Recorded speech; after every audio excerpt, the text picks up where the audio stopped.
Yo, what is up, guys? Oscar here with a new video. And this is going to be discussing my Real Madrid preview and analysis. Before I do that, I do want to let you know what's coming up on my channel here in, the next couple of days. So obviously, I'm doing the Real Madrid preview here, in this video. But I do want to let you all know that on my Anchor podcast platform, so on the podcast platforms, wherever you listen to me on the podcast platforms, make sure you tune in for a special edition of the a special edition on there. I'm gonna discuss something very, very, very, very heavy, and the reason why I don't want to speak about it on YouTube is because I don't want to get copyright striked or banned, because it's a very heavy topic. But go ahead and check me out on the Anchor, on any of the podcast platforms. Those things will be in the description below.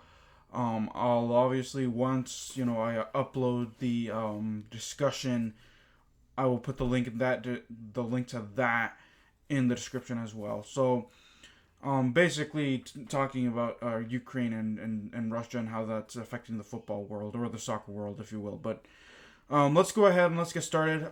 Another disclaimer here. Shout out to Andrei Lunin, Ukrainian goalkeeper. Even though he doesn't get enough playing time, I still got to give him a shout out.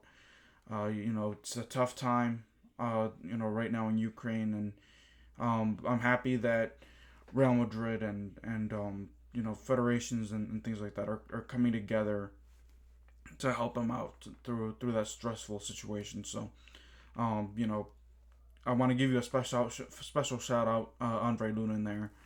But let's get through this. So Real Madrid take on Rayo Vallecano tomorrow, 12:30 p.m. Eastern, 6:30 p.m. Central Europe time, or Central European time, or whatever. So let's go ahead and let's talk about the players available for this game. So we got goalkeepers Courtois, Lunin, and Luis Lopez. Defenders Carvajal, Militao, Vallejo, Nacho, Marcelo, and Ferland Mendy. Midfielders Kroos, Modric, Casemiro, Valverde, Lucas Vázquez, Ceballos, Isco, Camavinga. Forwards, number 7, Benzema, Asensio, Jovic, Vinicius Jr., Rodrigo, and Mariano. If you notice, their absent is David Alaba, who apparently went down with an injury, so he's obviously going to be out. I know that there was another player, but I don't know if they made it to the squad list or not by accident, but I have to double check that. But, my lineups is this. Courtois is always going to be in goal. The defenders, Carvajal, Militao, Nacho, and Ferland Mendy are going to form the back four. Kroos, Modric, and I actually think that Kroos is going to come back. You know what? Let's go with the important three: Kroos, Modric, Casemiro. Even though, what's this guy's name?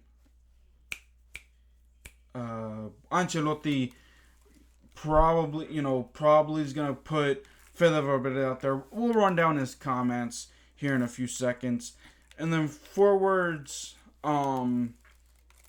Vinicius Jr., Benzema, and I'm gonna put Asensio as the starting three there, attacking three. So, the good news is that Real Madrid were able to bounce back last week, get the win, 3-0. But like I said, not much to brag about, because that first half was just abysmal.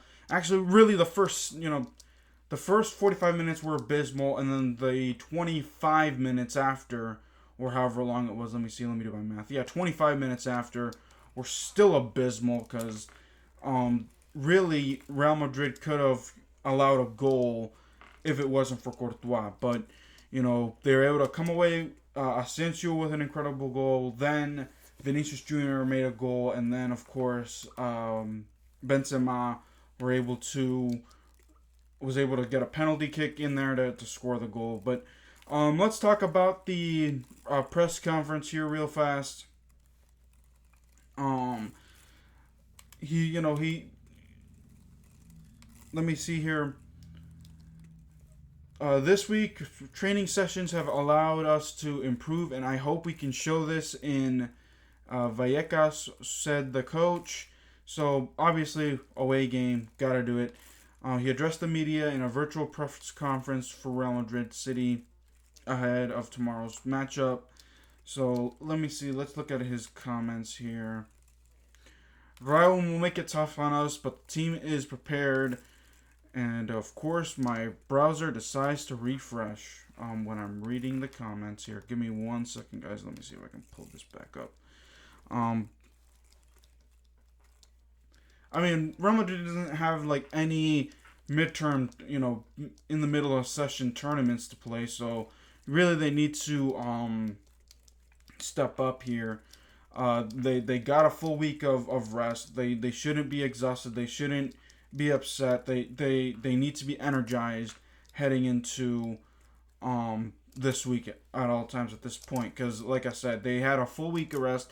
And here's the thing, I made a mistake. They weren't gonna face PSG this upcoming week, but they will face PSG the 9th. And I do have an announcement regarding tomorrow's game. I may have to go to work.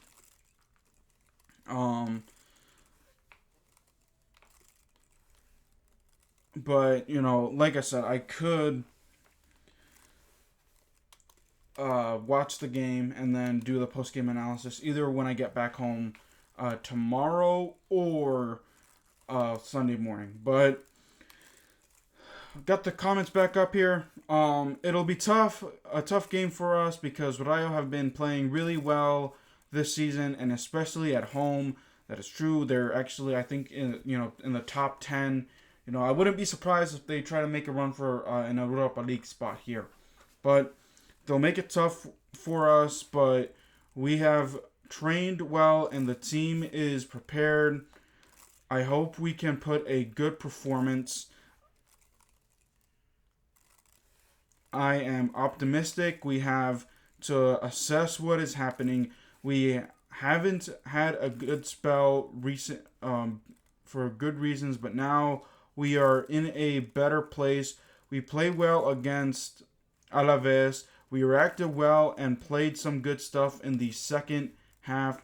This week's training sessions have allowed us to improve, and I hope we can show this in Vallecas, the importance of Asensio. So he's going to be talking about Asensio here real fast. He'll clearly got a lot of quality he can enjoy, and that's better for the team. He's been playing really well. He's motivated and good physical condition. He's proved to be the difference in many games.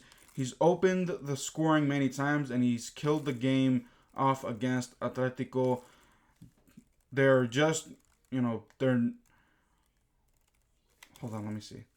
They're not just goals. They are really important goals. So, I want to stop there for the Asensio discussion real fast. Asensio, obviously, his contract isn't up this season, but it's up in 2023. And I kicked off a series, and I kicked it off with number 7. Since I do the Golden Truth for Washington, what I'm going to do is select a player each week to discuss about Real Madrid. So next week I'm going to be discussing more about Marco Asensio, Bale and Alaba. Oh, Bale was absent. Okay, that's good to know. I knew that there was another player out. He's got muscle problems. What else is new? Alaba and they, both missed the game. They're all back, in training next week. So hopefully Alaba, won't be gone for an extended period of time. We'll have to wait and see about that. But Bale, I really don't care if Bale's in or out. He hasn't done anything since coming back to Madrid anyway. Difference between the first and second half, it's hard to say.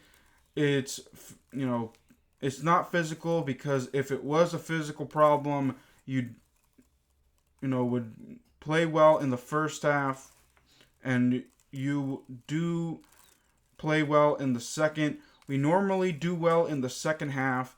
We have spoken, and it's good for us to be playing Rayo, as they are a side who's scored a lot of goals in the first 30 minutes in the league. So I do want to speak about that defensively. Alaba is not there, but Eder Militao, I expect him to play a huge role. Nacho, this is your chance to step up, in my opinion. You had an impressive when Sergio Ramos was out last year, and then Rafael Varane was out last year. You played very well in that role last year. So you're coming off the bench, I know, but it's your time to shine at this point. There is no ifs, ands, or buts regarding this situation.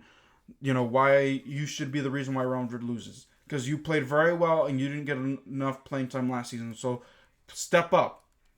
I expect Eder Militao to step up. Mendy needs to step up.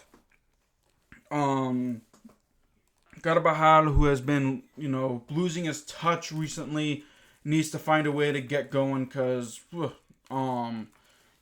he's the main reason why Real Madrid gives up many goals, or he gets beaten like a drum. But, Mendy and Carvajal need to step up. Eder Militao, continue to do what you're doing. And Nacho, let's see what you got. You're mostly chosen to be either a left or right back this season. Not much of a, center back. But I believe that you can help out Eder Militao when necessary. I've seen all the games, and they've played well. It isn't easy to win away at Napoli, and he was talking about Barcelona here. I don't really care. Let me see. Change of system, and this is what here's another comment.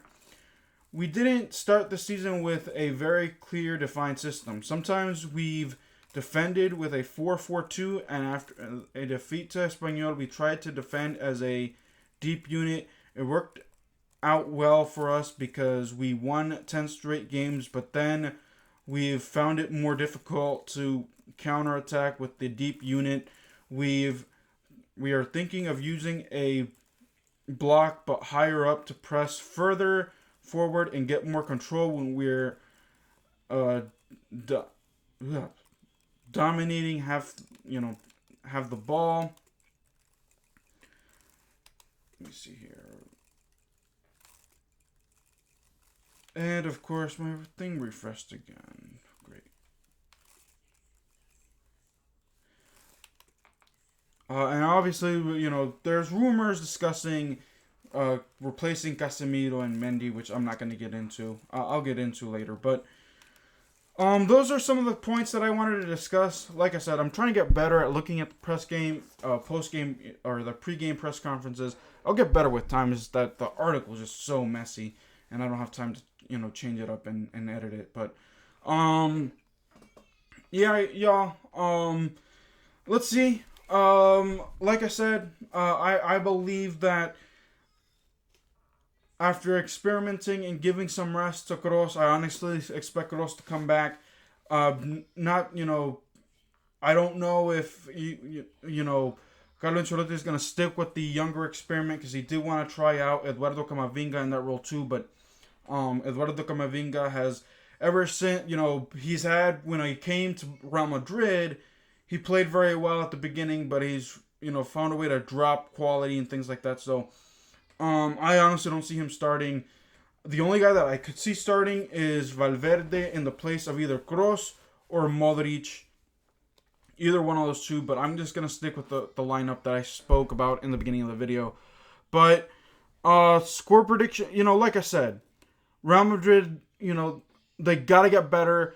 Let's see if Nacho and Eder Militao as a center back pairing is a tad bit better than, because like I said, Nacho can play that left back role. He can go all over the place as well. He's really good at, moving from side to side and shutting down certain plays. So let's see what qualities we get. Maybe he can help out Dani Carvajal out or Ferland Mendy out, because those guys recently have been able to, disappoint. But all right, let me see. Score prediction time. I say Real Madrid wins it 2-1.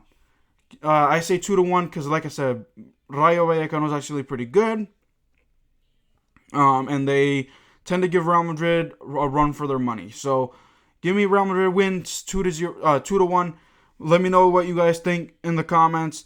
Until then, guys, keep it real. I'll see you guys next time. Peace.